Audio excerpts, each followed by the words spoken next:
Let's start taking this thing apart.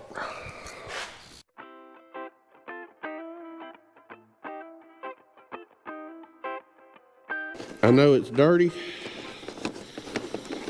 I got to get on Lucas about cleaning it after he rides. It should be cleaned all the time. Oh, and it's slobbering two-stroke oil and stuff out the pipe. So I was talking to a guy that rebuilds these bikes and races vintage bikes for a living. He said if it's slobbering like that, he said it's jetted wrong. So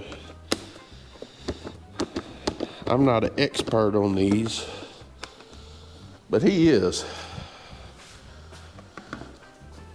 So I'll get him to look at that when he looks at the cylinder, and we're gonna order a piston and